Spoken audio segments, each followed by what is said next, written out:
Hi, everyone. My name is Jerome Braggs, and I'm a spiritual teacher, awakening coach, and intuitive medium.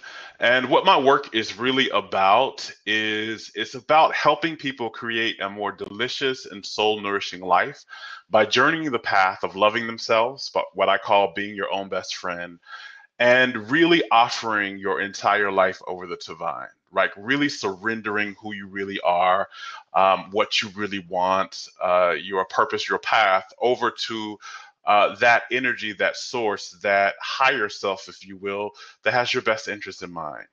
And so, oh, and I really came to this work by my own awakening journey, which started in 2005 when a team of doctors told me I had 7 days to live and diagnosed me with kidney failure, pancreatitis, pneumonia, anemia, 20 pounds of fluid on my body, a fluid packed lung, a parasite in my stomach, and AIDS. And when they told me they couldn't do anything else for me at that time, that there was no procedure or medical intervention that they could offer that they thought that was really going to save my life. And they told me to get my affairs in order.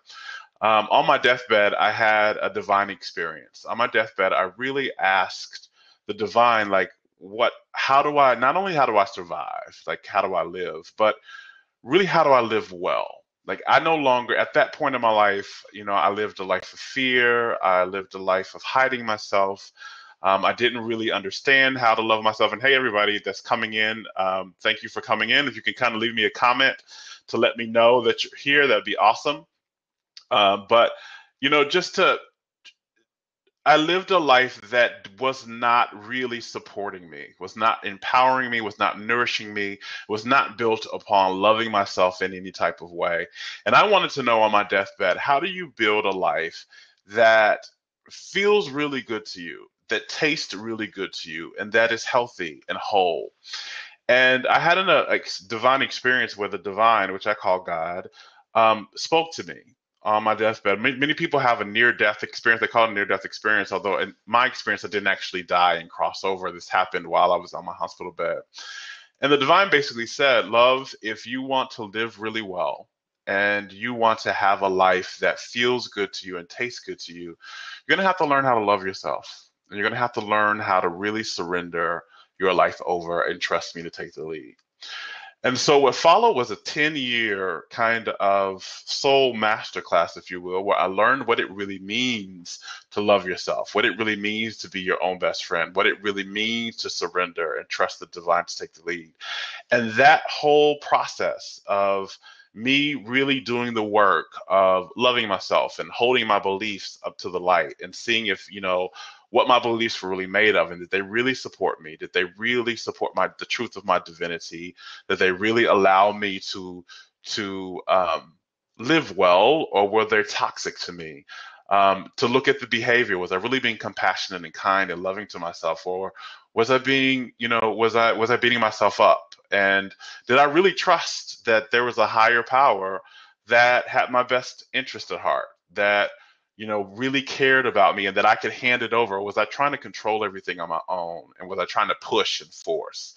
And that whole process of peeling back all of those layers really turned my life around. Not only began to heal my life, but it also began to heal my body. And it turned my life, my entire life experience, into something that tasted really good to me, into something that was built on the foundation of love and peace and well-being, and something I really fully enjoyed living. And it really transformed not only who I was, but how I was living. And so, as a coach and as a teacher, I like to offer people what I learned in that process about no matter who you are, what's going on in your life, or where you are, you can transform your life into something that's delicious to you, that tastes really good to you, that feels really good to you, and that supports and nourishes you. And I know that the path to that is to learn how to love yourself fully, to be your own best friend, and to once and for all offer your life over and let the divine take the lead. So this is what this show is going to be about. Not only I want to have an interact, which is I love this platform of Blab because we can interact with each other. You can ask me questions. You can come on live if you want and offer your, wisdom, your personal wisdom that you've learned along your life journey. And also, I can offer some tips, some tools, some exercises, and some teachings that will help you be your own best friend and trust in the divine. But I'm also going to interview some people. I'm going to interview some master spiritual teachers as well as some thought leaders and personal transformation experts that can help us all, that can help you and that can help me take a deeper dive into creating a life that really tastes good to us, that supports and nourishes our soul, and that helps us be our own best friend and trust more in the divine to take the lead. So that's what Soulicious Living, this show, is going to be about. Today is the first episode. So before we dive into the juicy bits about just some teachings on how do you begin to build a delicious, soul nourishing life, I want to kind of give you kind of some logistics of the show. I'm kind of still new to Blab, so I'm learning some stuff and really learning about Blab. But on the right-hand side, if you're attending live, on the right-hand side, you'll see the comment section. I'm calling this section, the angel section. This is where all of you all who are attending are angels. All of you all here have something either to receive or to give. Actually, you probably have something both to give to this show and to give to me. And if you'll notice, you can leave a comment on the right-hand side on there. If you have something that you'd like to say, or if you have a question and you don't want to be seen live, you can type your question on the right-hand side. So we can kind of practice that now. If you're here listening to me live, if you type in, you can either say hello or you can type in where you're from. I know we have people from all over the world. That's what a beautiful thing about doing this show on Blab. I've done radio, I've done television, but this particular format I love because I can personally interact with you in a very casual way. And so on the right-hand side, that's the comment section. If you have any comments during the show or you have anything that you'd like to say, please put that in that section, in the angel section. If you'd like to be on the show live, like if you want to have a question you'd like to ask, or you have a comment, or anything like that, if you can see where I am, and you'll also see probably on the side of me and below me, there's seats. It says open seat, lock seat. We're going to call this the soul seat. This is kind of where you can come and express your soul.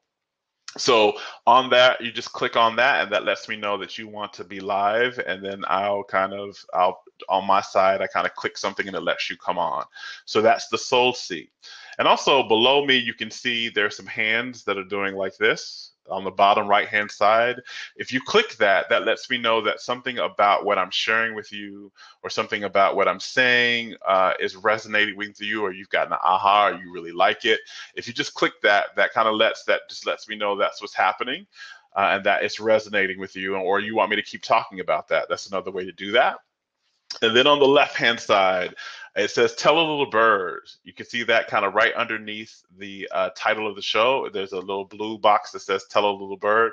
If you could click that and tweet out, that actually lets people know that I'm going to do that right now. That actually lets your Twitter followers and people on Twitter know that you're attending the show, and that that they can come, and it kind of invites them to attend the show as well. So especially if there's something resonating with you and you want more people to be aware of that, you can click this and let people know that you're on live and that you're inviting them to come as well.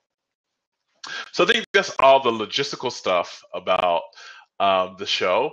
And the kind of the core of the show. So this will be a place where we learn together how to create a life, which I call a soulicious life, that tastes really good to us, that nourishes, expresses, and empowers our soul, and that is based upon the foundation of being our own best friend and turning our life over to the divine.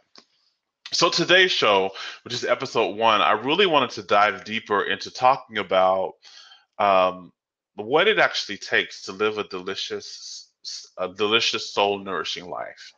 What are what does it actually, we hear a lot of people talk about, we hear a lot of teachers, we hear a lot of coaches talk about out there, living your best life, or living your most extraordinary life, or self-actualized life. There are many different terminologies for that. But what does it actually really take to live a life that tastes very good to you, that nourishes you, that expresses who you really are, and that serves the intentions and the purpose of your soul? And what I mean by soul is the most divine aspect of you. It's called, some people call it the higher self, they call it your inner being, they call it your God self. To me, it's that part of us that always remembers who we really are, that we are an expression of God, that we are connected to that energy, that source that created all that is. It's the part of us that never judges us, the part of us that is always okay, no matter what's going on in our lives. It's the part of us that is connected to eternal and infinite wisdom, that is love itself, that is joy itself, that is creativity itself. It is the part of us that is the most divine, the most intelligent, the most wise, the most whole, and is always seeking to help us remember that. There are two parts of us. There's the smaller self part of us. That's the part that we usually associate with this body that we see.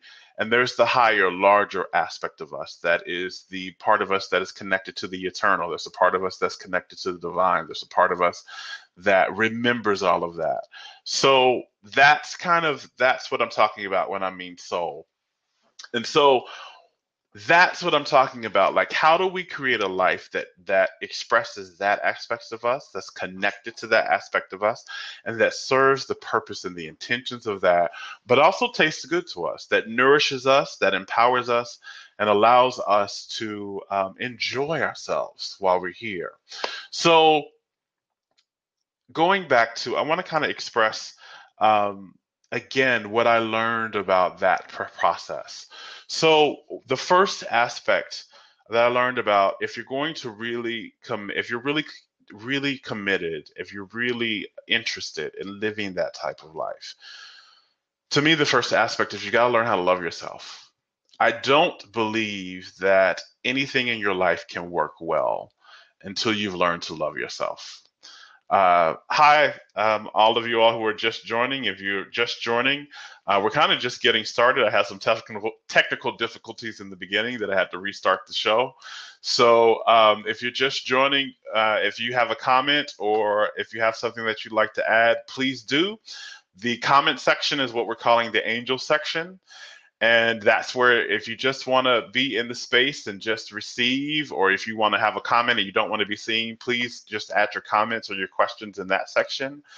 And if you want to be seen, or you have a question you want to ask live, or you have something you like to add, or you have some wisdom that you'd like to add to the conversation, please join what I'm calling the soul seat. And that's where you see the open seat there. You can click on that, and that let me know that you have something to say.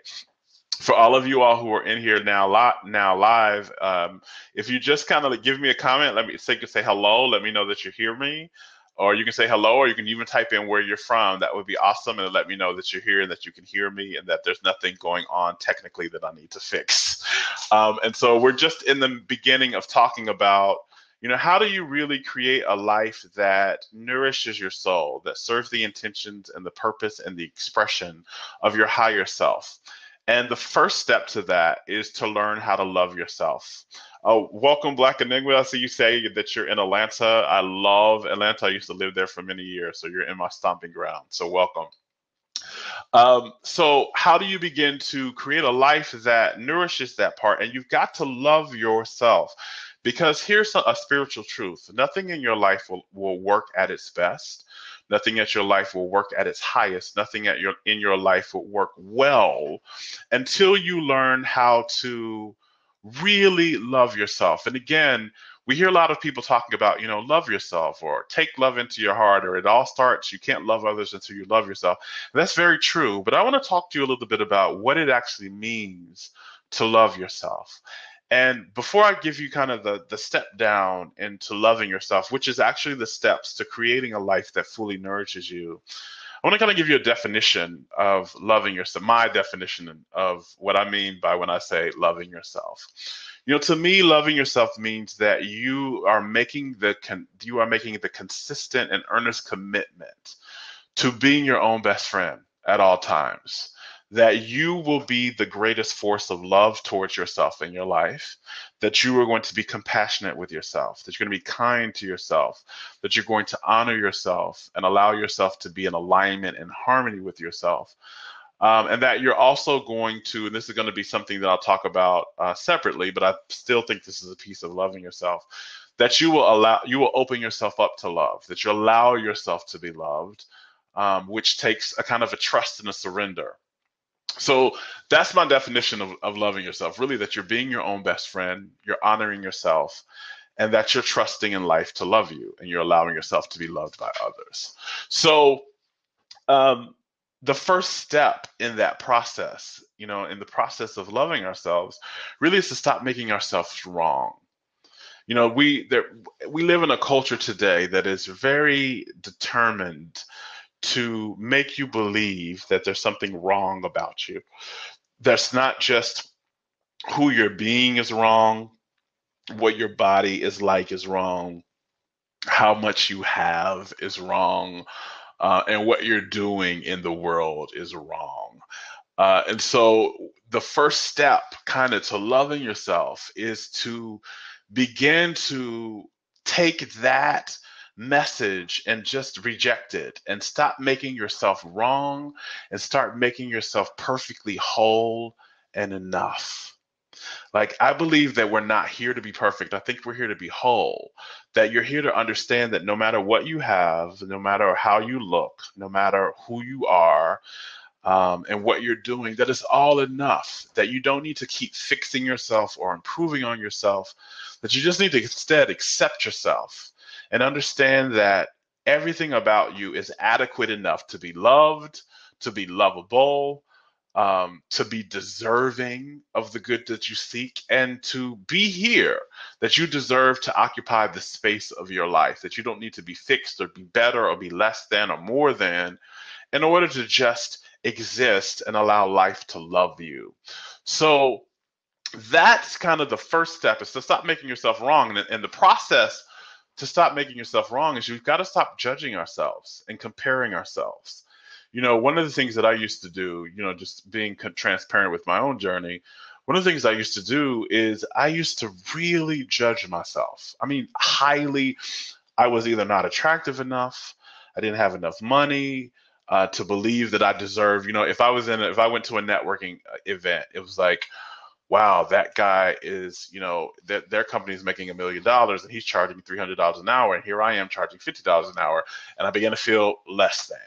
Or, I have degrees, but I didn't get a degree from this prestigious university. Or, wow, I don't have a six pack, so I'm not, I'm thinking I need to be, more in shape, to be more desirable, to be lovable. It was just everlasting loop of believing that I wasn't enough. Like, either who I was being wasn't enough, how I looked wasn't enough, what I had wasn't enough, what I was doing wasn't enough. And what happens why that particular belief system does not allow our lives to be nourishing and taste good to us is because when you exist in a space that says I'm not enough somehow, you begin to participate in the rat race of always trying to fix yourself and always never being satisfied with where you are, never feeling good and appreciative of who you are, and never really loving yourself just as you are. You always think, I'll be okay if this happens, or I'll be okay. It's like if and when, right? So I'll be okay if this happens for me. So I'll be okay if I make more money, or if I lose the weight, or if I get that lover, or if I get this certification or this award or this accomplishment.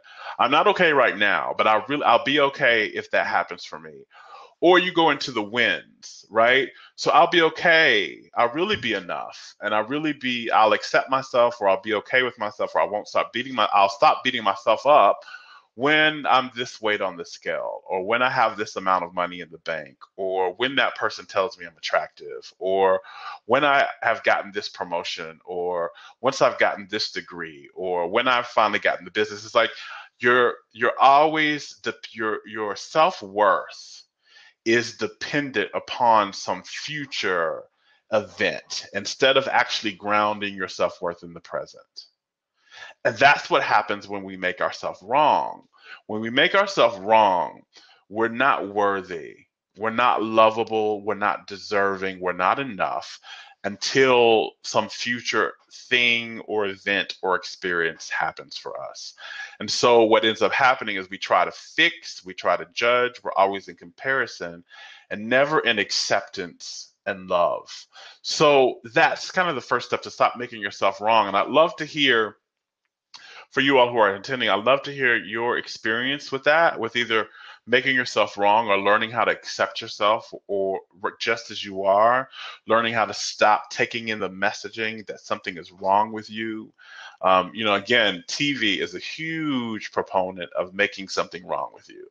Like, you're not great until you have this particular product, right? Or you're okay now, but you'd really be okay when you take this diet program and you can fit in this size 4, you can fit in these 31-inch jeans, or when you can take your shirt off and have the rippling 6-pack or the tight abs or whatever.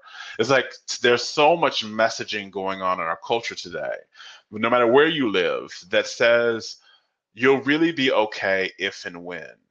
And when you're to make your life delicious and nourishing to you, you've got to begin to say, I'm okay right now. I'm okay right now.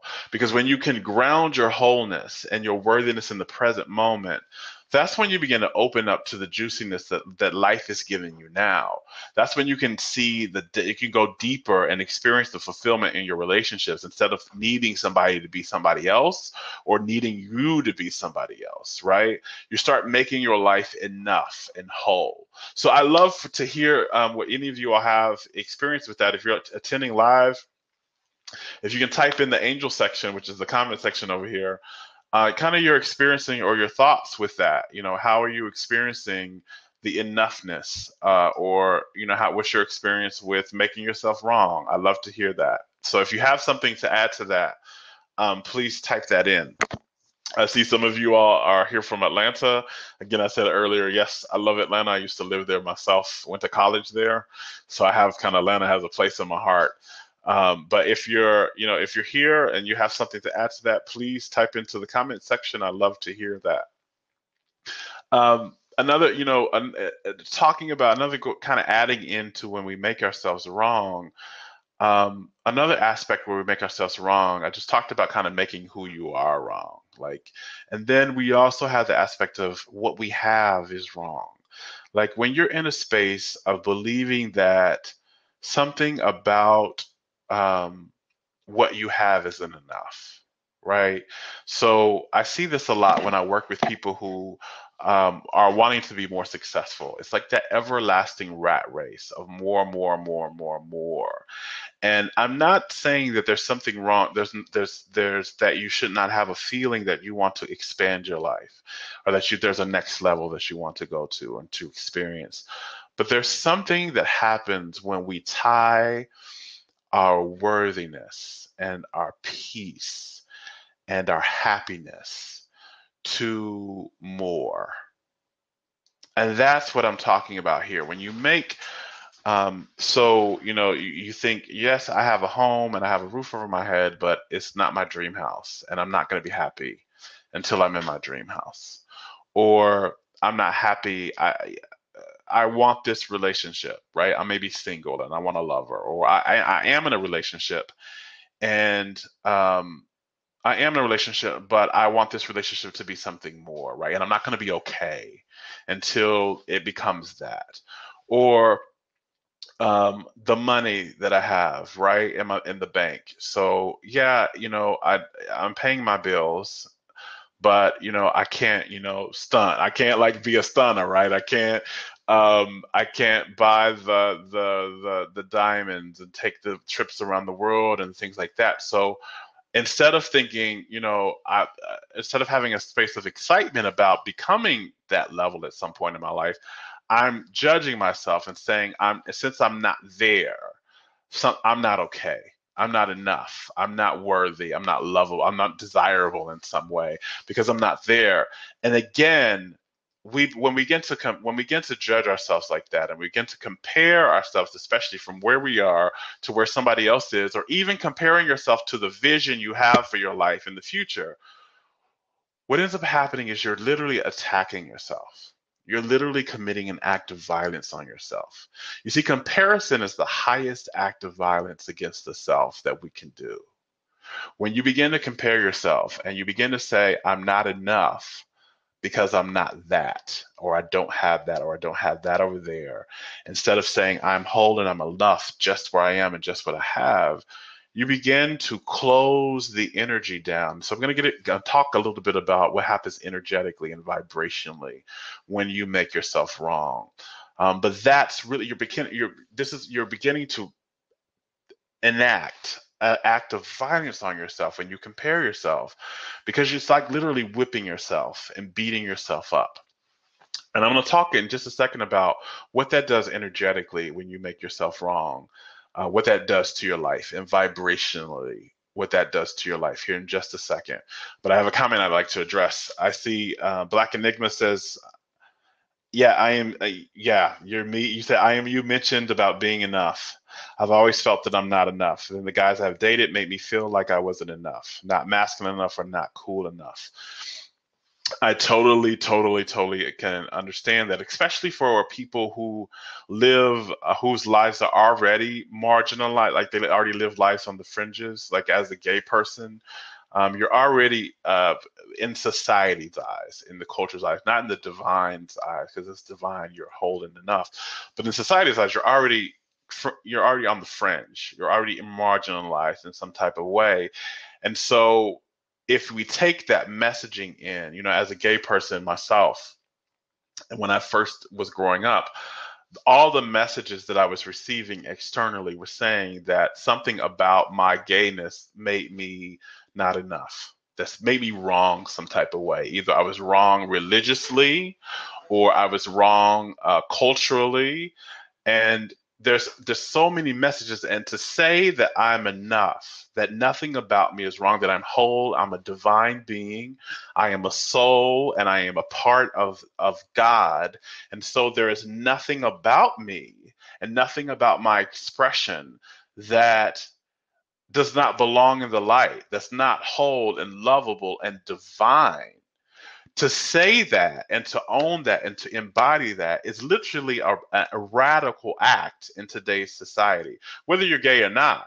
To say that who I am, everything about me, how I look, how I love, how I express myself in the world, my truth that I live, the work that I'm doing, that it is enough, that it is lovable, that it is worthy, and that it is divine, is a radical belief, and it is a radical act. And I'm a teacher of that. I'm a teacher of being radical in that way, radically loving yourself. And so when we do that, so when we're in a space of believing that something is wrong with us, what ends up happening is life is not happening to you, it's happening through you. As a soul having a human experience, which you all of us are, how our lives are created is the energy of the divine passes through us and into our reality, and it shapes our reality. It passes through the consciousness that we have, and it shapes our reality based upon our consciousness. Our consciousness is like a funnel or a filter, if you will. And depending on the beliefs that we're holding, like if we're in alignment with ourselves and we're in alignment with our soul, and we're saying alignment with the truth of who we are, and we believe that we're enough, we believe that we can create what we want, we believe that we're powerful enough, that we deserve, that we're whole, and that we're safe, and that we're on our side, then the energy of the divine flows through those beliefs and creates a reality that matches that, right? So that's like the biggest responsibility of the universe, if you will, is to make all your beliefs come true, to create a life or reality for you that is a direct mirror to the consciousness that you hold, right? So if you have a consciousness that's based upon believing that you're enough and that you're whole and that life is on your side and that you're beautiful and you're worthy, then you will have a life experience that matches and mirrors that. Your relationships will match and mirror that. Your life experiences will match and mirror that, and the events that happen in your life will match and mirror that. But if somehow you are holding beliefs That so you're a clearer filter in a funnel when you have beliefs that match that, right? Because you're matching the totality of who you are. When you don't have thoughts like that, like you don't have beliefs like that, let's say, but when I was living my life and I thought I was fat, and because I was fat, I was unlovable and undesirable.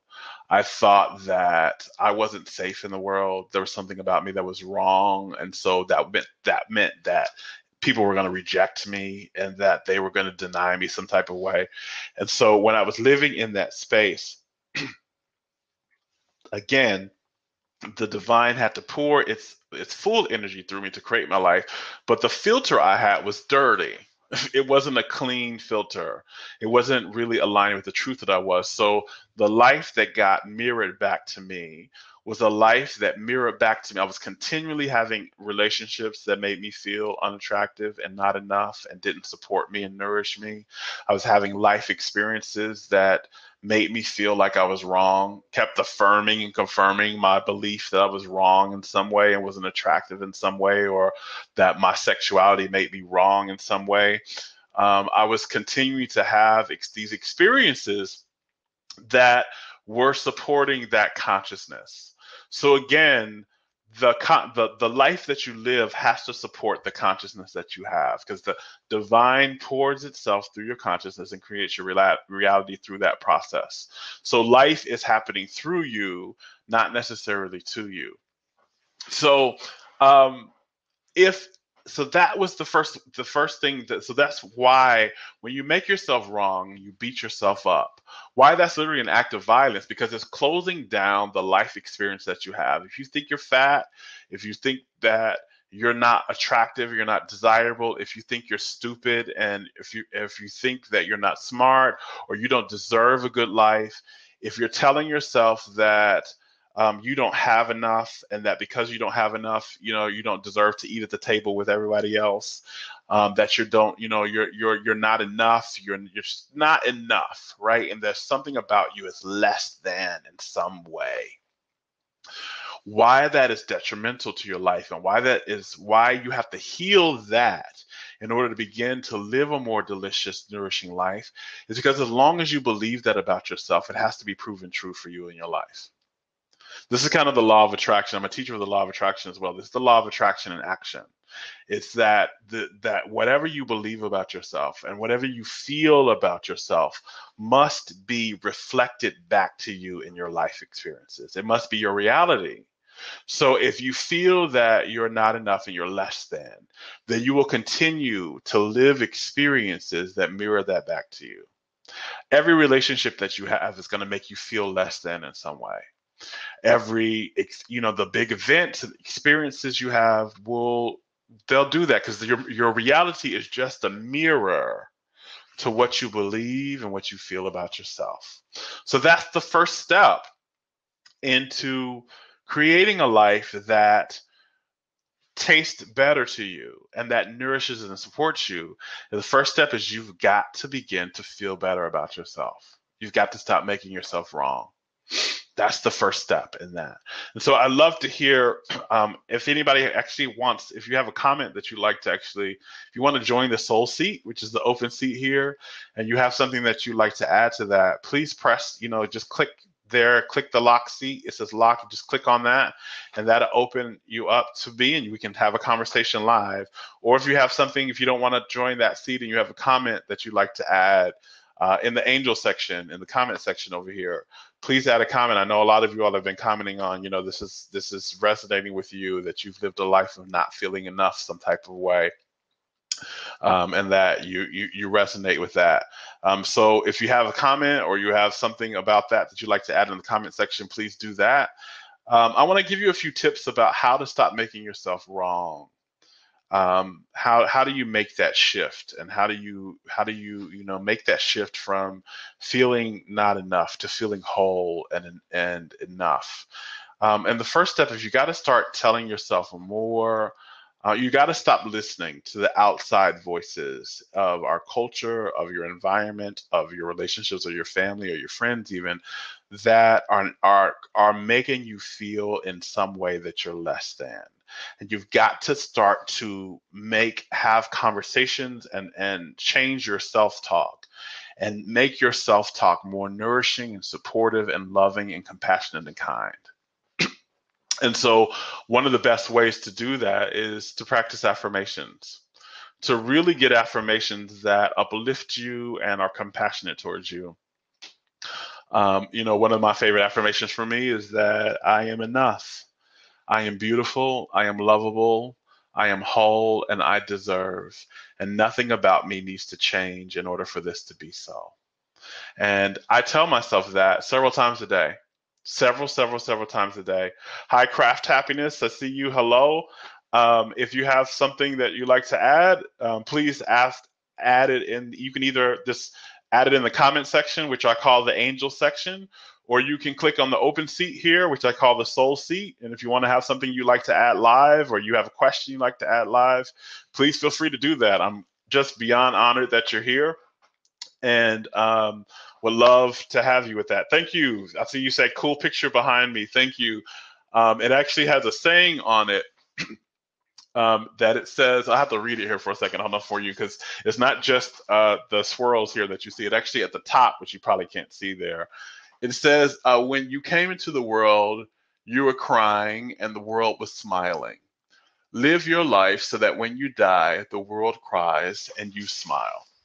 And that's all about, like, that's really kind of what we're talking about. Can you live a life where when it's over, you are smiling, right? And so I have a caller here. 1 second. I see Rachel.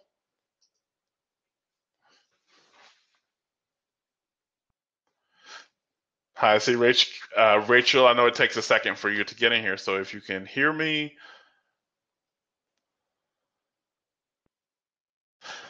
Okay, 1 second. I have to start that over.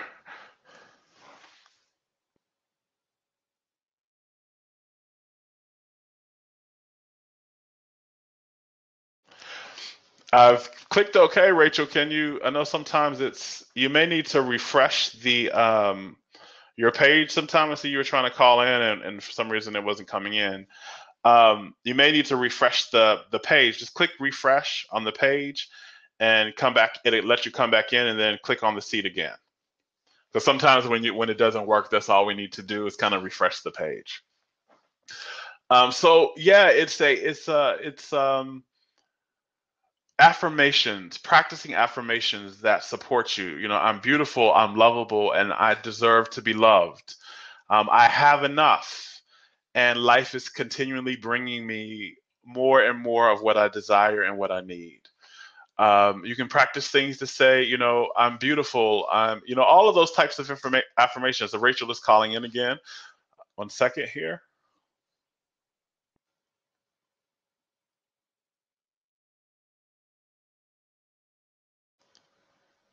So sometimes it takes a while, Rachel, for you to come on and be seen. So give it a second. We'll give you about 10 seconds here to be seen. I see the pulsing picture there of you.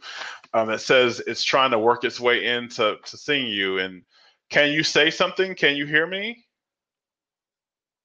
Yeah, you may need to refresh Blab.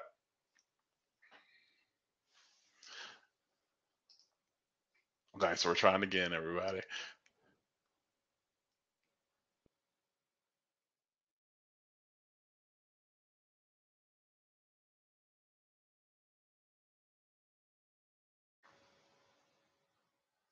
Okay, I think Rachel's going to refresh and try to come back.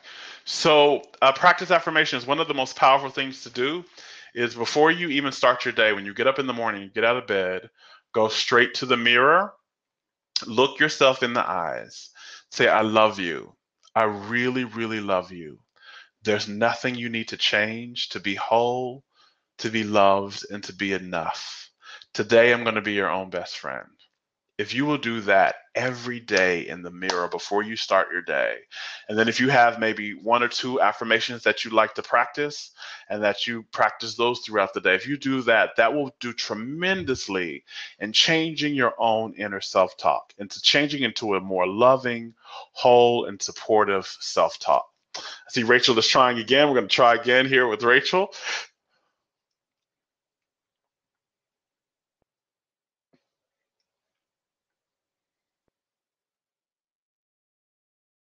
Yeah, I'm not understanding, Rachel. Thank you. She says, I love your message. I'm not understanding why we're not able to see you here. I know thank you for sending blessings. I send blessings your way as well. I was hoping to have you as on the seat here. I couldn't see why the seat wasn't open for you. Okay, well, I guess sometimes technically Blab is in beta still. Everybody is still a new platform, so there's still some things they're working out and something that's working out with that. But if you're attending live and you'd like to attend, click on the lock seat and you can join the soul seat here. Well, hopefully for you all, for others of you all that will try, hopefully that works for you. Um, so yeah, you want to try affirmations. You want to change your inner talk about yourself to a more loving, compassionate, and kind talk. You want to change it about how you look, about what you have, and about what you're doing. I do enough. I am in my purpose. I'm every day, I am walking closer and closer to the life I desire, a life that supports me. Every day I do what I need to do, and what I do is enough. If the things I get done are enough, and those that don't get done can get done later, I am going to be compassionate and loving towards myself no matter what gets done today. Like those types of things allow you to feel like there's nothing wrong with your life. There's nothing wrong with you. There's nothing wrong with who you are, with what you're doing, what you have. Begin to do that in the morning. Get in the mirror. Say, I love you. I accept you. You can say your name. So if it was me, I love you, Jerome. I accept you, Jerome. There's nothing that we need to change in order to be loved, to be lovable, to be whole or enough. Today, I'm going to be your own best friend. If you can do that and then go throughout the day doing your affirmations, powerful shifts in your life will happen just from that. So that's the first step. You've got to begin to feel better about yourself and stop making yourself wrong. The second step is you've got to stop betraying yourself. You got to stop betraying yourself and abandoning yourself and stop honoring yourself and living your truth. Here, for many of us, a lot of us are hiding in some way. As a gay person, I know what it's like to hide in the closet. I know that very well. When I was young, I did not feel that the environment that I lived in, the family that I was in, even though my family was loving to me, I didn't believe that they were going to really accept me if they knew I was gay. For other people, it may not be your sexuality that you're hiding. You may be hiding, maybe you're awakening to a higher level of spirituality. And so your understanding of spirituality has grown. But you grew up in maybe a traditional Christian home or traditional Muslim home or a Hindu home, and your beliefs are expanding a little bit beyond that. To come out to your environment and to your family and to your friends and say, I have a deeper understanding, can be a very scary thing. Maybe, you're really a weird individual. For a lot of people, I'm a weird person. I'm an intuitive, I'm a medium. I'm not a big party animal anymore. I can really chill out at home a lot, and I like to have really meaningful conversations. I don't like to have surface conversations anymore.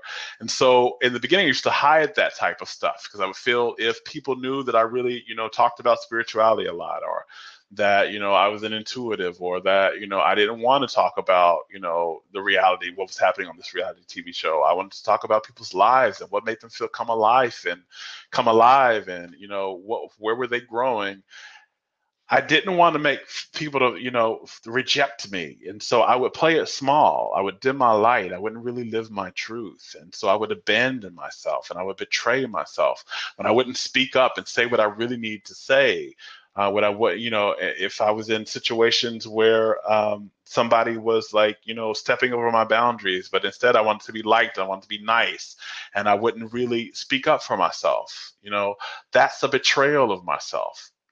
And what happens when we betray ourselves, when we don't allow ourselves to really speak up for what we need, to live our truths, to do what makes us happy, by the way. If you're not following your joy and really allowing yourself to do what makes you come alive, for either fear of what somebody's going to say about that, maybe you have a book that you want to write, or you want to be, a way you want to live and you're not living that way, the way that you dream about living, but you don't live that way because what your parents are going to say about it, or what your spouse is going to say about it, or what your colleagues are going to say about it.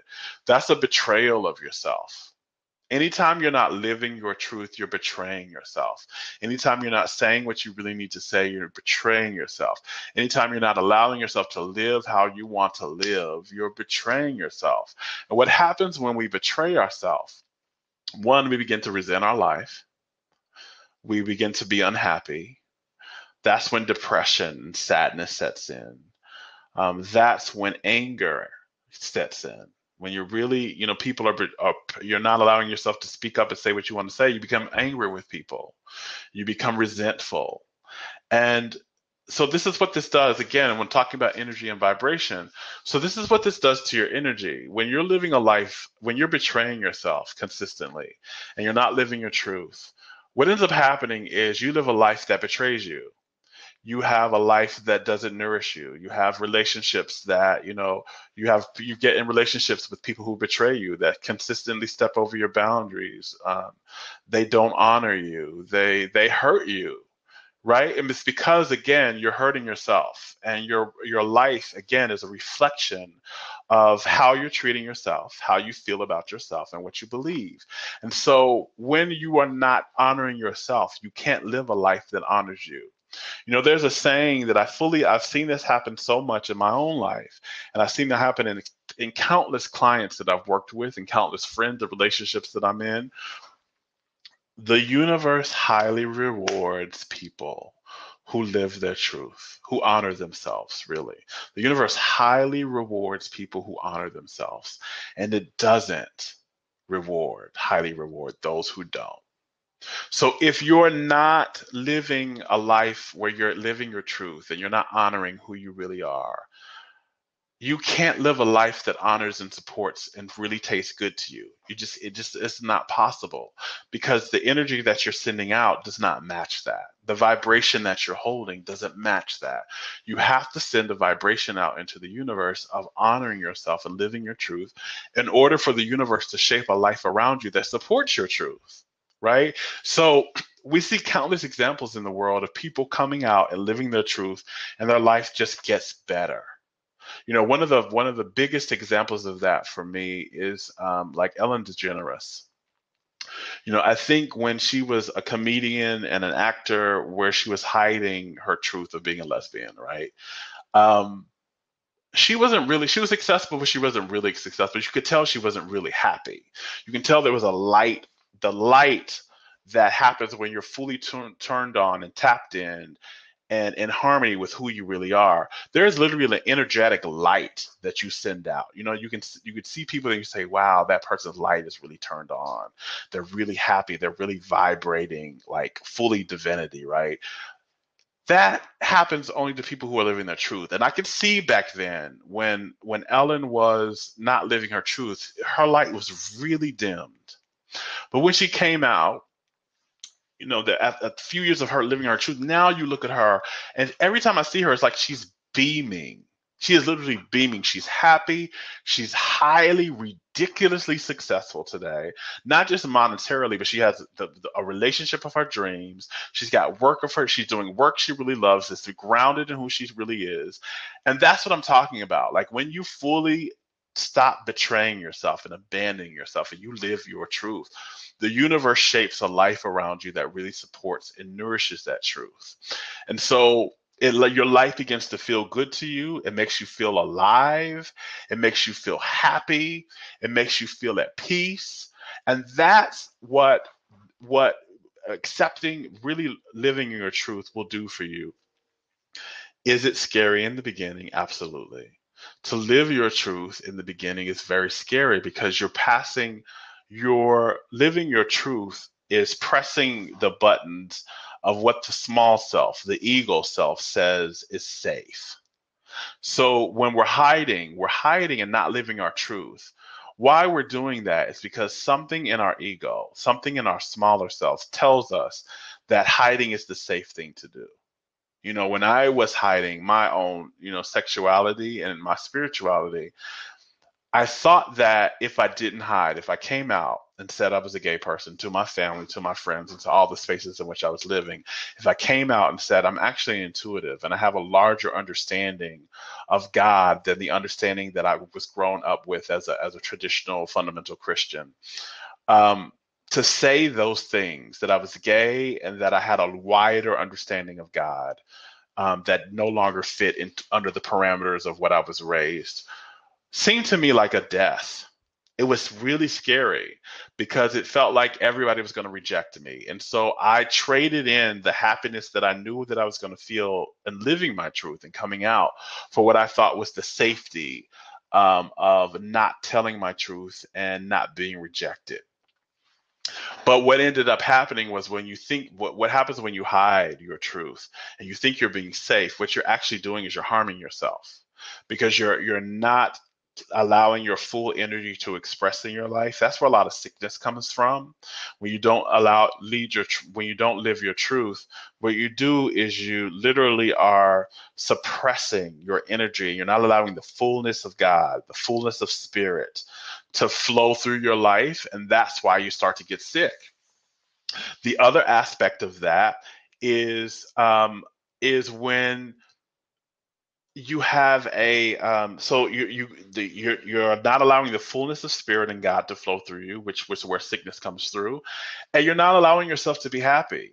When you're not living your truth, you're not happy. You're not being your full self. You're always having to try and hide or pretend, or um, try to perfect yourself, because you're trying to make sure nobody rejects you.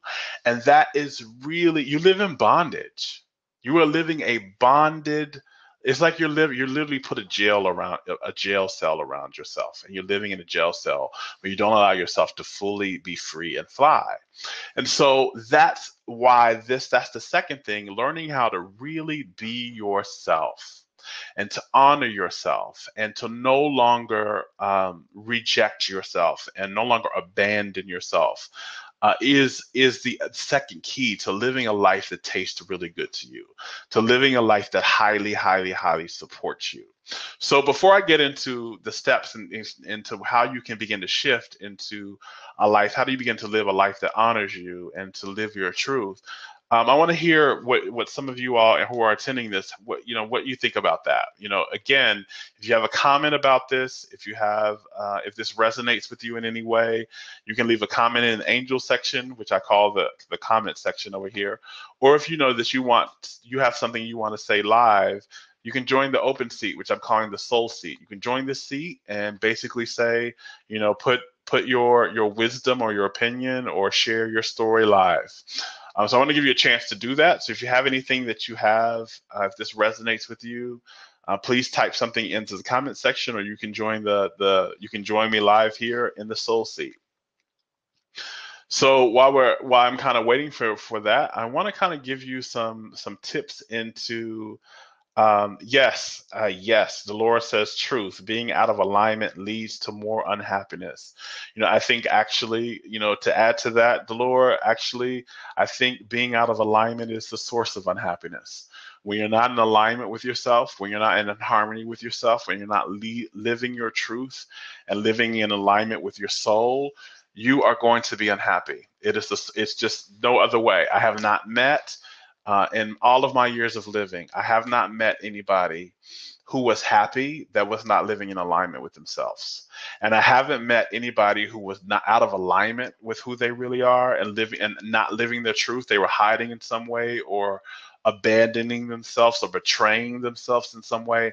I have never met a person that was doing that was happy.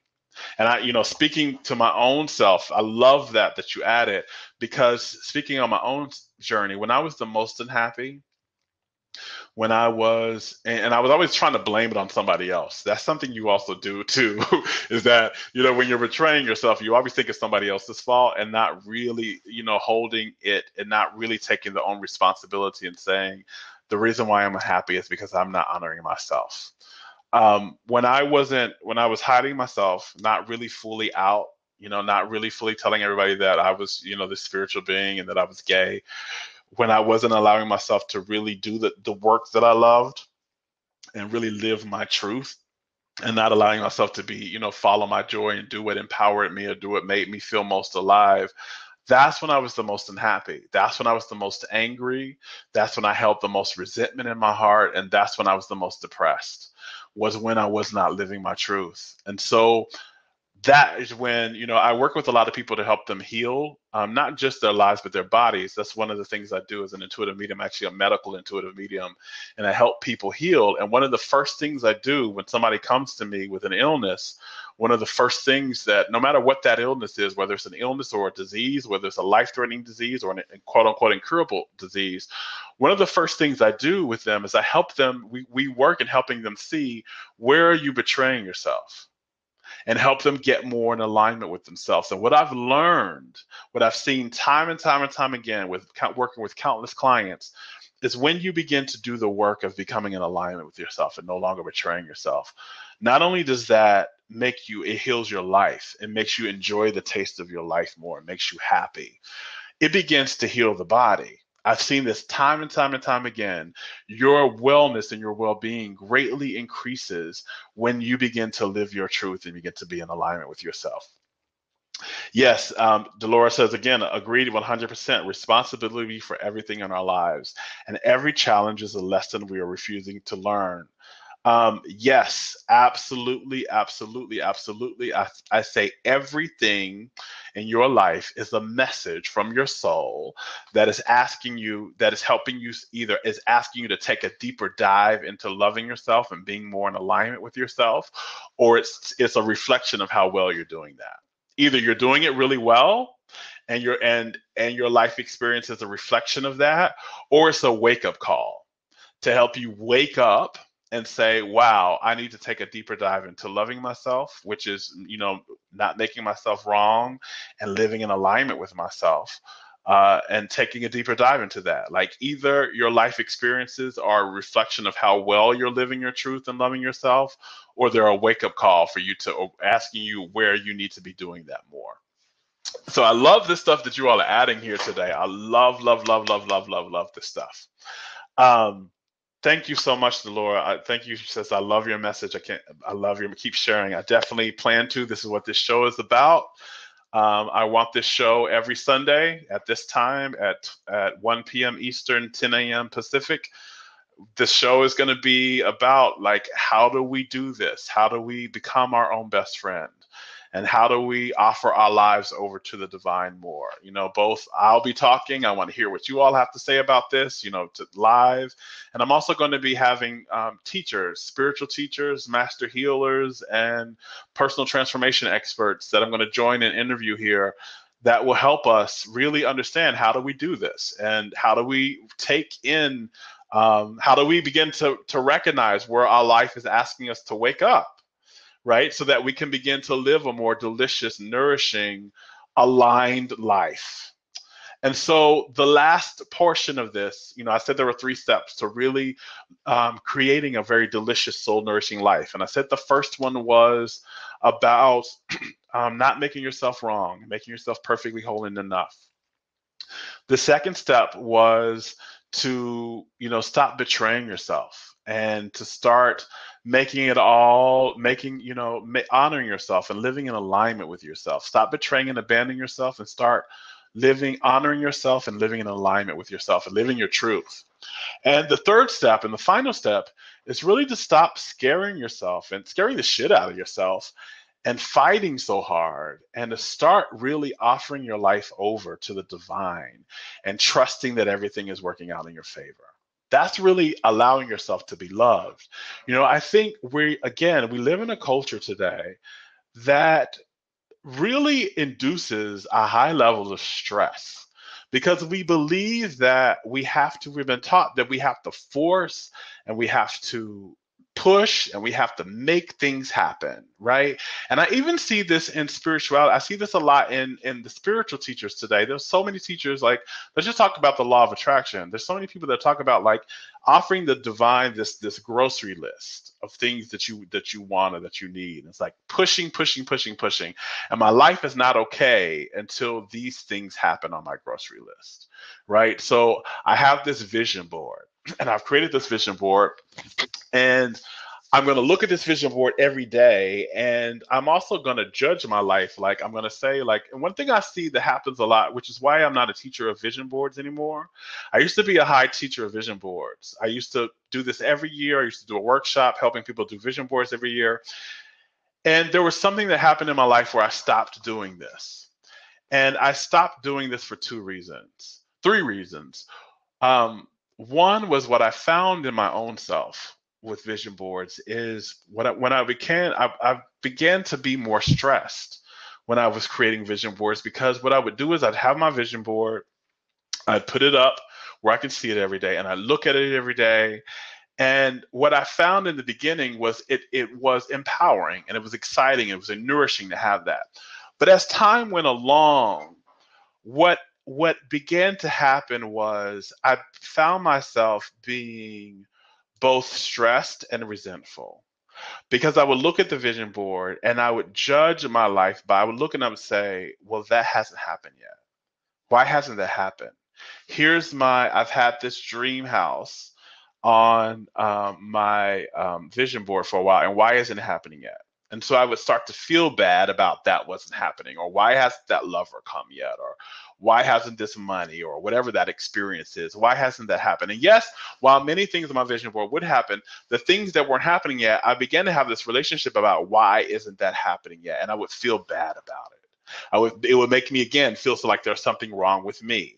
Either I wasn't looking at it enough, I wasn't meditating enough, I wasn't visualizing enough, and I was making myself wrong with why that didn't happen. Instead of saying, so that I was making myself wrong, and I was stressed. I wanted these things to happen in this year, and now it's like a month left before the year happened, and I have to really make this happen. So now let me get all these tools together, these exercises together, and I was stressed the fuck out of myself. Really, excuse my language, but that's really what I was doing. Just stressing myself out and fighting against my life. And what I realized was what I was saying by doing that was something is wrong with my life the way it is. And the only way I'm going to be okay, going back to the first thing we're talking about, the only way I'm going to be okay is if my life looks like that. Instead of saying, my life is enough now, and it's whole now, and even if that never happens for me, I want to be okay. And can I trust that there's a larger picture for my life, and that there's a divine higher force that's operating here that has a plan for me as well, and that maybe that doesn't fit in the plan? Maybe what I have on that board is not this grocery list of something that I need to have in my life. Instead, maybe it's just a preference. And can I instead look at it as preference and surrender it and say, I surrender my life over, and know that everything that's happening in my life is not only okay, but that it's enough, and that is juicy in my life and what I have in my life, and taste the juiciness of that. And so that's what I mean by stop fighting so hard. Stop trying to make your life something that is something else other than what it is. It's okay to pray, and it's okay to visualize for more. But can I make those things preferences instead of demands? Can I make those things preferences instead of necessities? And that's really why I stopped doing vision boards, because to me, vision boarding feels like I'm offering this demand over to the universe, that this is how my life has to be, and that if these things don't happen on this vision board, I'm not okay. So instead of doing the vision boards, instead I now offer my life over to the divine. I say, have your way.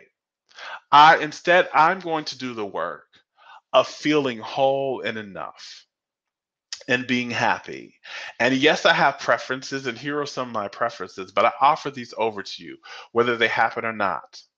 Whether these dreams I have for my life happen or not, I want to be okay being who I am, having what I have, experiencing what I have no matter what. And so that's really the third step in creating a really delicious, juicy life for yourself, is offering over all of your desires and your preferences over to divine. Instead of making them necessities and demands, have them be preferences and accepting your life the way it is. So one of the things about how to do that. So before I go on to, because in the interest of time, I need to wrap up here and offer you kind of what I've learned how to do that. I want to see, again, for you all who are attending live, how does that resonate with you? If you have anything you would like to add to that, or you have a question that you'd like to ask, if you want to join in the soul seat, please feel free to do that. So I'll give you some time now. If you have a comment or something you'd like to add to this, please, add in the comments, or this is resonate with you, please let me know that.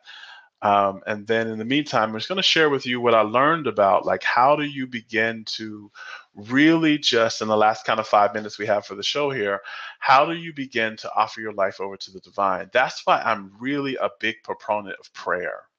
I think for me, prayer is not so much how we've been taught about prayer is that we go and we ask a grocery list, like, have dear divine, dear soul, dear higher self, dear God, dear source, or whatever you use the name divine for the divine.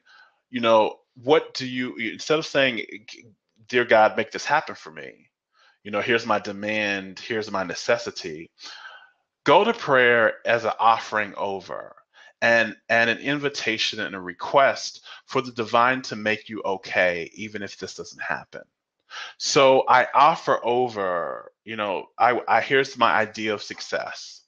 And I would like to achieve this level of success. I would like to achieve this body weight. I would like to achieve this relationship. I would like to achieve this healing or this level of health. I would like to achieve whatever that is. I go in prayer and I offer that over to the divine, and I say, dear God, please accept my offering of this desire. Yes, I would prefer this to happen, but please change me into somebody who would be okay even if this never came. And what I've experienced when I've done that, what I've experienced when I've done this level of offering my desires and my preferences over to the divine, is what I've begun to experience is a wholeness. I begin to really feel my wholeness, and I've begun to experience a peace and a well-being in my life. I'm moving through my life in peace and well-being and wholeness because I've understood and accepting of my life, that I'm able to be present in my life. Oh, we have somebody calling into the soul seat. So 1 second here. Hold on, I'm trying to turn. How do we? Oh, okay, there. Hi, Rachel. Hi, I was trying to make it work earlier. Oh, you're on record. I didn't realize you're on record. Oh, did you want me to not be on record? No, I'm going to jump out, but I want to still listen to you. Sorry. Okay, thank you. So if you have a question or something, can you put it in the comment? Yes, I will. Okay. Thank you so much. Good to see you.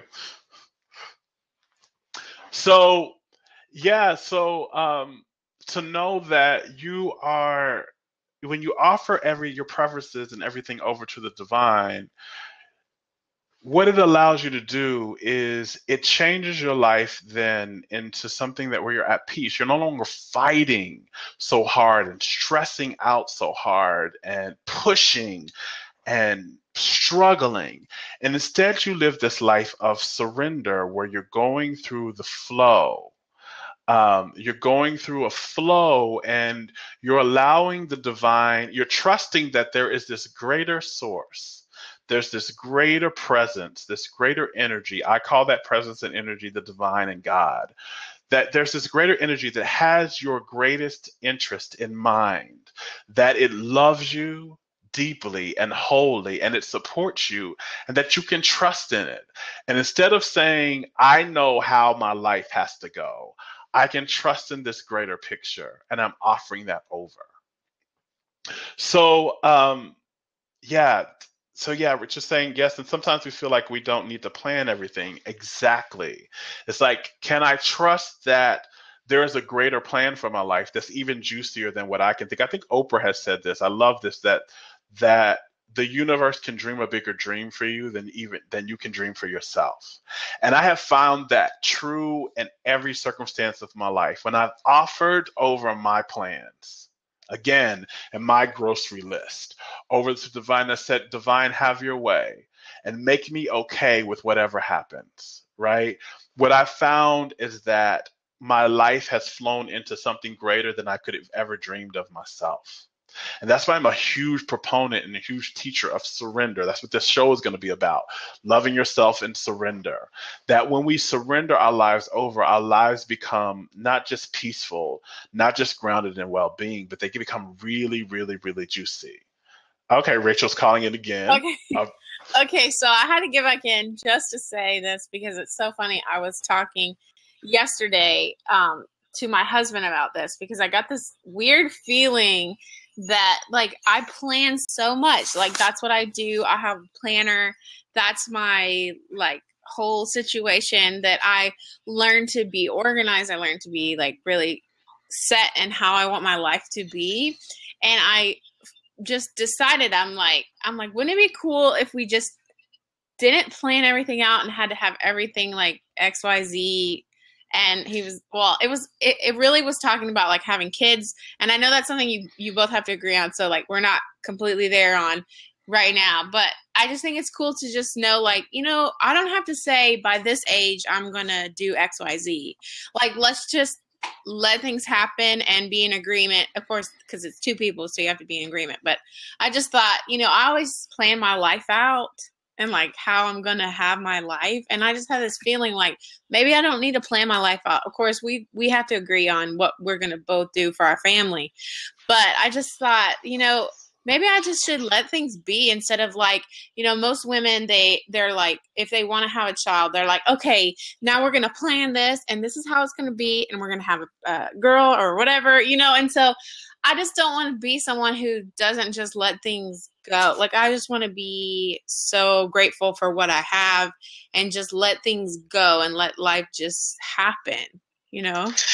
Yeah, I think there is a, hold on a second, I think I hear a little echo. Let me turn my mic down a little bit. Sorry, okay. My mic be loud. No, I think I got it. Okay. So there is something really juicy that happens that I've experienced in my life and in many people that I've worked with that I've coached. There's something really beautiful that happens when we say, I have preferences for my life. Like, this is kind of what I prefer, but I'm willing to trust in the flow of my life and trust that there is a larger, wiser, more loving, more powerful energy, whether I call that God or whether I call it source or I call it the divine, that has my best interests at heart. And I can just let go and trust in the flow of that. You know, there's something funny, you know, I used to be a huge person that planned. I had planned my life out and it was going to happen. This is what was going to happen at this age, and it was going to happen. This age was going to happen. And absolutely nothing that I had planned happened the way I planned it. That's, right? Sometimes it's like a shot in the face. You're like, well, what did I do? Like, why did it not go this way? And it's funny because I have the complete opposite of what you just said.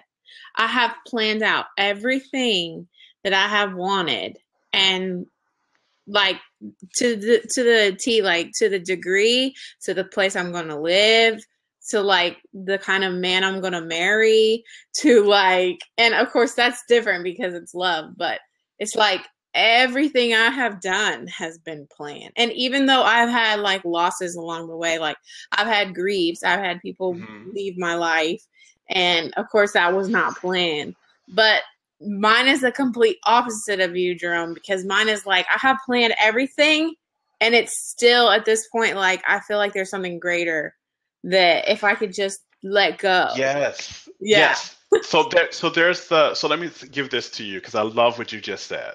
So although I didn't want to, but I also didn't want to say most of the things that I have tried to like manifest, like when I've been consciously trying to manifest, they have happened. right?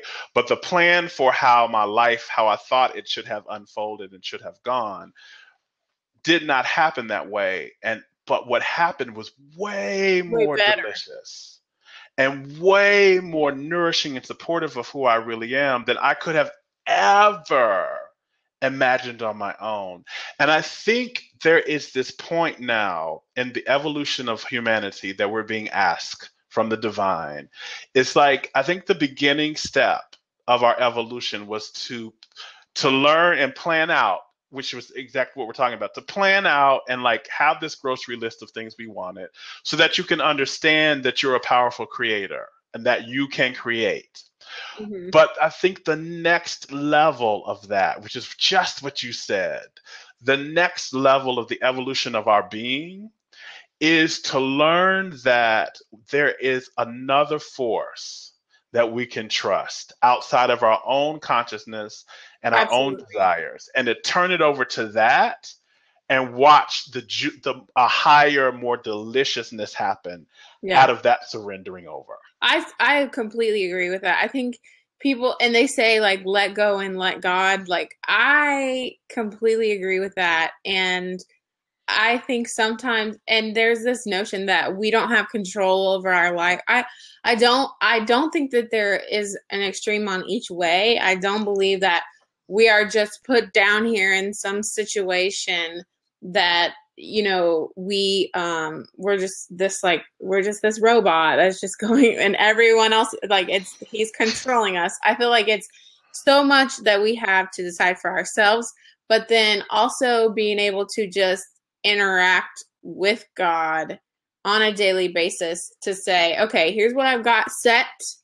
Let it go how it's going to go. And I don't do that enough. I think a lot of people who are entrepreneurs who live a life that they want to have this extra amazingness to their life, they don't interact enough with God, and they don't let him intercede for them. And it could happen when you're walking down the street, just being open to receiving like someone speaking to you, you know, and then something greater can happen just from that experience, just being open and not set in your path that you feel like you've got to go this way because it's going to be this way and that's your plan, you know? Yeah, there's a show that definitely I'm going to do in the future about surrender and entrepreneurship, the marriage of surrender and entrepreneurship, because I think that is just huge, though what you just said, because there is again, we are not these these robots, right? That something is already planned for you and all of that. But so yes, you have preferences, and I think that's the whole thing about the life journey is you discover what you think would be more juicy for you. There are places in which yes, you are more active in your creation of that, but the larger journey of your life, I think, is supposed to be a journey in learning how to surrender and go with the divine flow, and to understand that there is that. The divine has heard you. The divine has heard your knows what you like, knows what makes you most happy and comes most alive, and that is working things out in your favor. Yeah. And that you don't have to be so in the driver's seat all the time with all the stress and the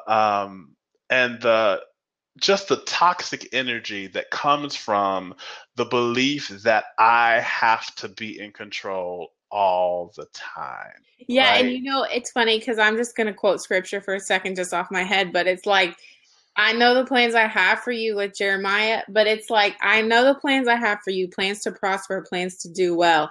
But it's also like, it's unfolding right now. That's what people don't realize. Part of that message, that I know the plans I have for you. He says, and if you agree that, you know, wherever God's voice is coming through, whatever truth it's coming through, it's plans to love. Like, that's it. That's what people forget, is the love of God in connection with us. It's like, so it's unfolding now. So I feel like this whole idea that he is control, he knows the beginning and the end, but there's this unfoldingness. There's this live, like, and we're live right now, but there's this live sense that we have interaction with him that people forget, and that we have choice, you know? It's so interesting. Well, yeah, I live, breathe, and move, you know, in the divine, like in God. Like as I live, breathe, and move, and I have my being in the divine. And so if I have my being inside the divine, then the divine is, I am held, I'm always safe, and I'm always being guided to better. And so so that does not always require, sometimes it's going to, the divine will ask me to take action, right? And that's where trusting in your intuition comes from. That's where understanding to how to really understand the messages the divine is giving you in your life and what they're about. But it's really about like, moreover, it's just what you were talking about. It's like, can I be in a relationship where I don't feel like I have to be so controlling? And the message always, when it's the message, how you know you're being asked to surrender more is when you're stressed.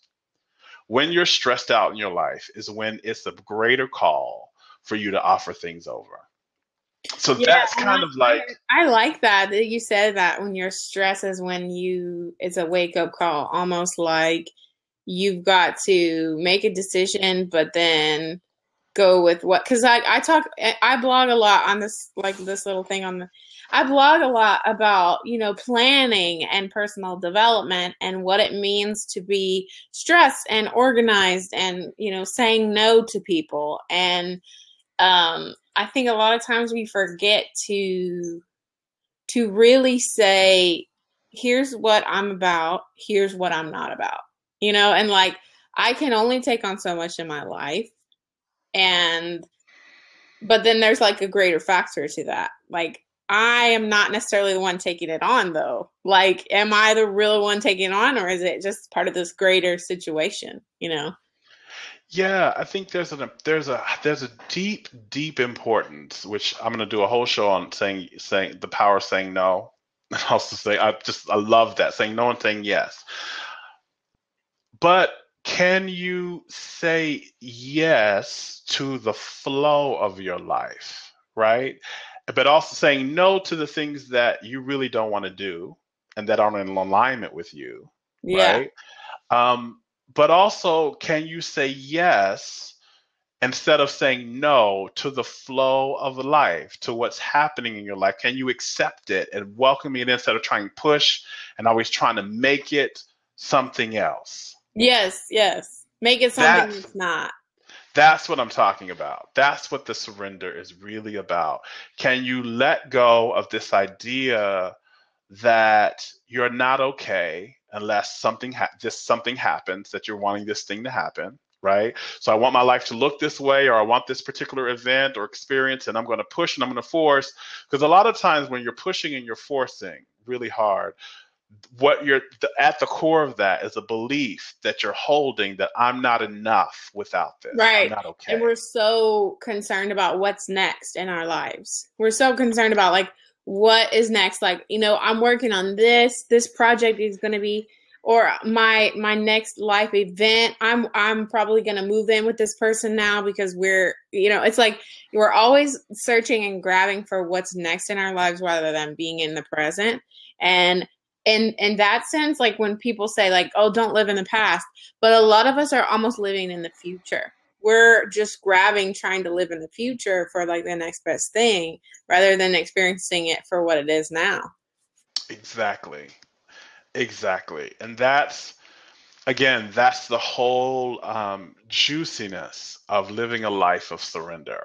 So as I said, like in the show, the three things of living a really soul nourishing life are to stop making yourself wrong, and to stop making yourself whole and enough, and to really, you know, using we talked about how to use self-talk to really, that nourishes you, empowers you, is kind to you, and is loving towards yourself.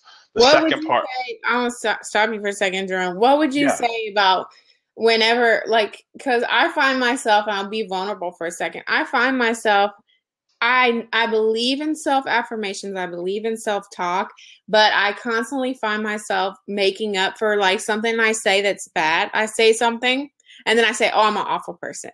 Like, and then I like joke about it. Or like I'll joke about something or I'll make fun of something and I'll say, "Oh, but I'm just bad."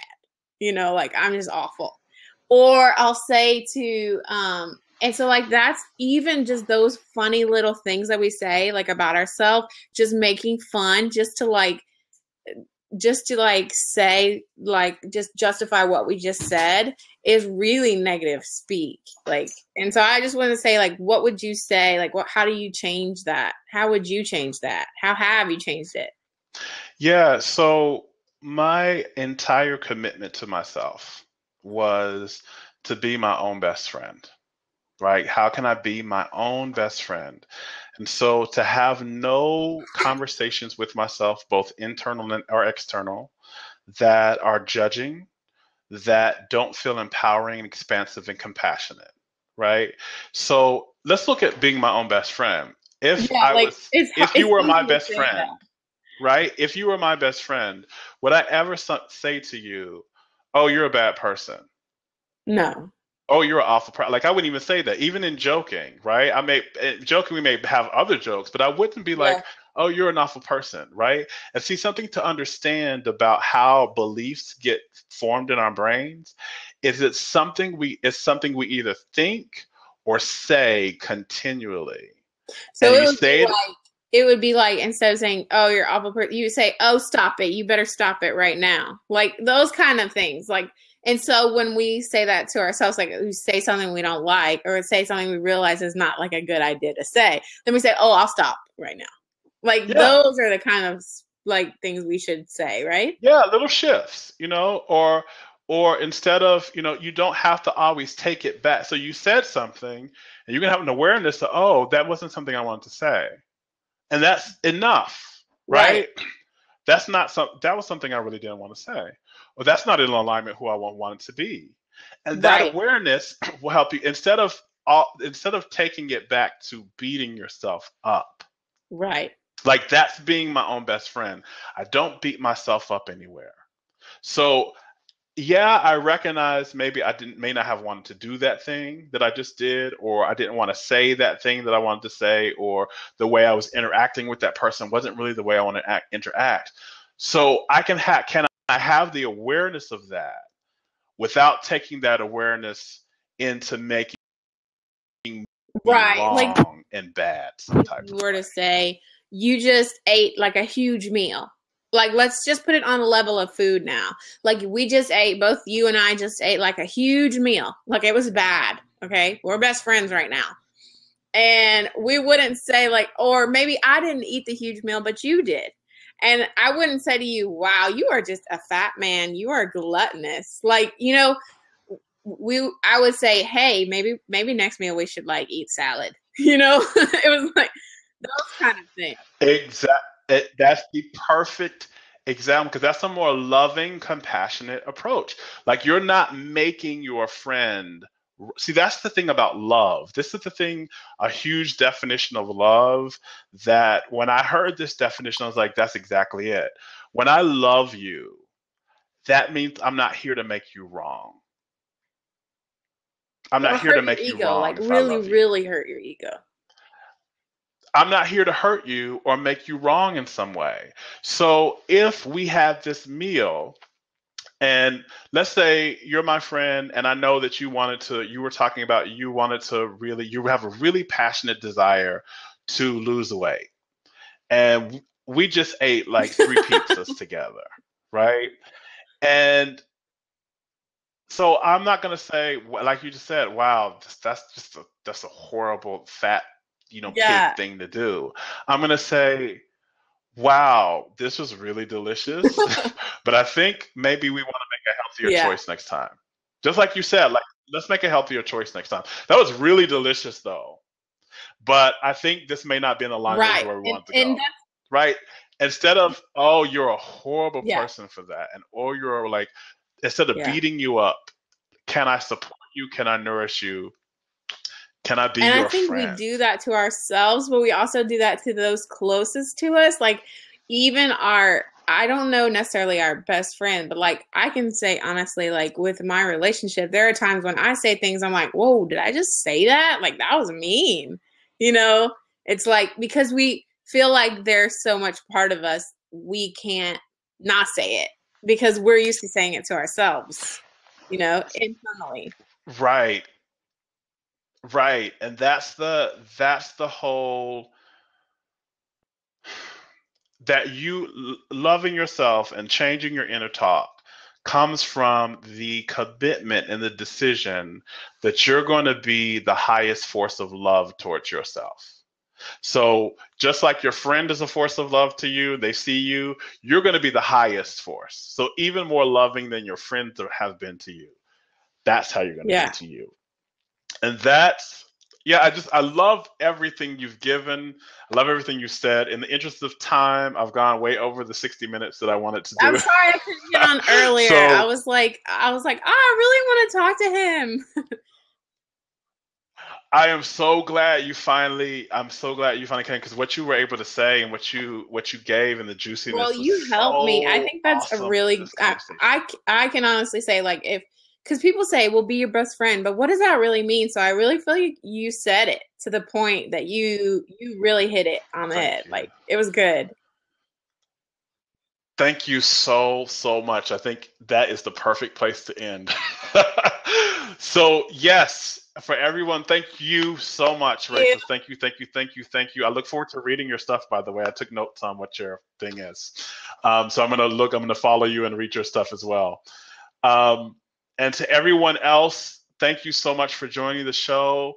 This is exactly what this show is going to be about: being your own best friend and learning how to offer your life over to the divine. Join me next Sunday at 1 p.m. Eastern Time and 10 a.m. Pacific Time for the next show. There's some juicy, juicy stuff here. And if you caught the show late, or if you want to watch the show again, please watch the replay. The show will be available on the replay on my channel. If you want to connect with me, I'm going to, in the comment section here, I'm going to have my Facebook page and my Twitter account and my website. So my website, I'm putting in there now. One second. Thank you all. I see a lot of you all typing in. You really enjoyed the show today. I'm so glad this helps you. I'm so glad. This was the first show, and it kind of walking through it. I'm really glad you all enjoyed today.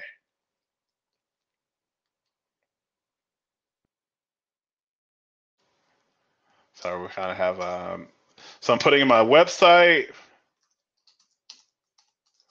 my Facebook page,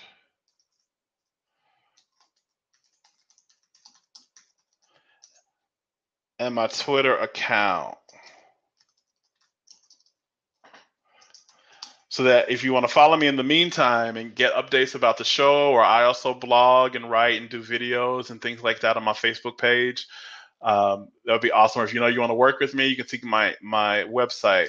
But until next week, you guys, much, much, much love. I'm sending you light. I'm sending you love. I'm sending you healing.